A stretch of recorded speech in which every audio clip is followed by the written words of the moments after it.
Le 22 décembre 2023, Claire Chazal et Anne Sinclair se sont retrouvées sur le parvis du Trocadéro afin d'apporter leur soutien aux otages encore détenus par le Hamas.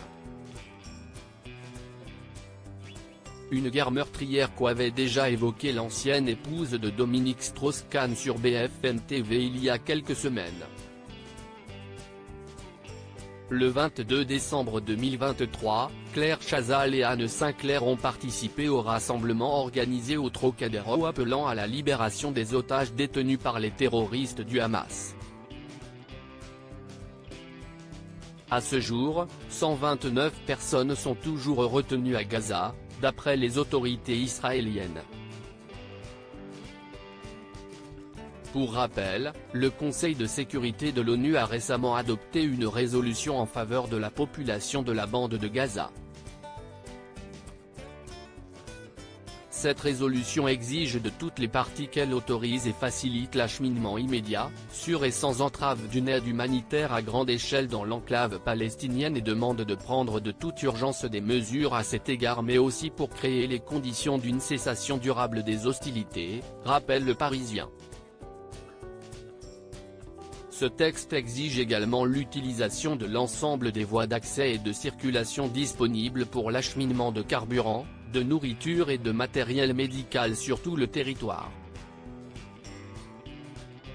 Ainsi l'ouverture du point de passage de Kerem Shalom, Karem Abou Salem en arabe, un poste frontière situé entre Israël et la bande de Gaza est exigée. Une guerre meurtrière interviewée en octobre 2023 sur BFM TV, Anne Sinclair rappelait que l'entrée dans Gaza était un drame pour les populations civiles prises en otage elles aussi par le Hamas.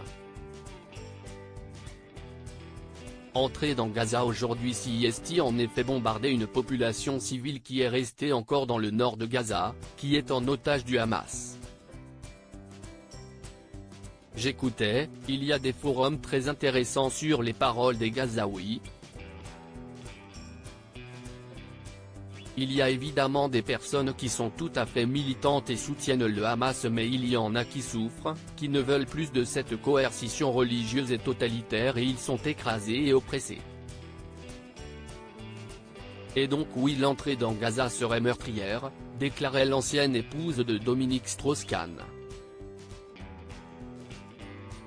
Les bombes ne font pas le détail, elles seront meurtrières pour les soldats de Tsahal qui vont sauter comme des mouches sur les mines et pour les populations, ajoutait-elle. Et la nouvelle résolution de l'ONU critiquée par le Hamas concernant la récente résolution adoptée par l'ONU, le Hamas a déclaré par communiqué, « Nous considérons que la résolution 2722 adoptée ce jour par le Conseil de sécurité appelant à l'élargissement de l'acheminement de l'aide humanitaire vers la bande de Gaza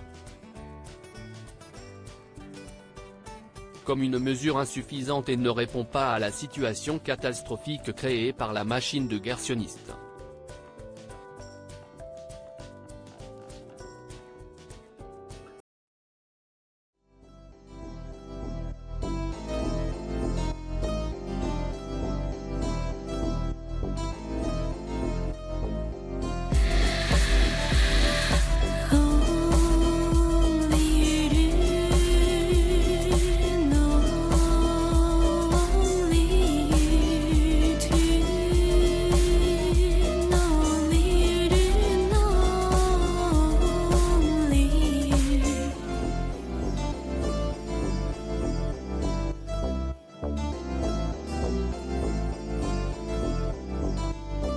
To